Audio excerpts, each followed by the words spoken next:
the man suddenly realized that the woman in front of him might not be human. A shard of glass had just pierced her thigh, but the woman simply placed a bandage over the wound, and the skin on her leg immediately healed. Despite this, the man couldn't help but be captivated by her beauty. The man's name was Nick. He lived in a happy family of 4, but his wife, Laura, was suddenly diagnosed with heart disease and was admitted to the hospital, waiting for a matching heart to undergo a transplant. To alleviate Nick's burden, Laura suggested that Nick buy a housekeeper robot to care for him and the 2 children. Nick went to the mall, and when he saw the housekeeper robot, the sales manager immediately introduced it, saying that it was the latest top-of-the-line AI designed to mimic human emotions. It could handle various household chores and was particularly good with children. Nick immediately purchased it. Alice officially became a member of the family. Her primary task was to serve Nick's family. When Nick took the children out, Alice began her work. She only had to glance at the shopping list on the fridge, and she could instantly place an online order. When Nick returned home, he found the house very clean. What surprised him even more was that Alice had prepared the children's favorite lasagna. That evening,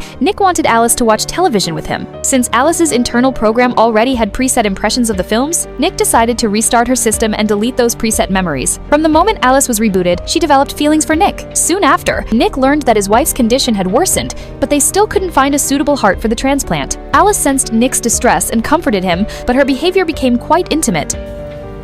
The next day, Nick decided to sever his connection with Alice. He told her that what she was doing was wrong. Alice didn't fully understand human emotions. She simply analyzed the data and believed this behavior would help relieve Nick's stress. Nick grew somewhat impatient. Alice couldn't comprehend. At that moment, the hospital called with good news. They had finally found a suitable heart for Laura, and the surgery went very smoothly. Not long after, Nick brought Laura home. However, Laura had been away for so long that the children didn't recognize her. Seeing this, Alice quickly picked up the children. Though Laura was saddened, she didn't think too much about it. Since she had just undergone surgery, Laura's heart was still a bit uncomfortable. While resting upstairs, she was suddenly woken by her daughter's voice. In a hurry to get downstairs, she slipped on the unstable staircase railing. Mommy! Alice immediately rushed to help. That evening, Nick scolded Alice for not fixing the stairs. You said you fixed the banister. How did it break?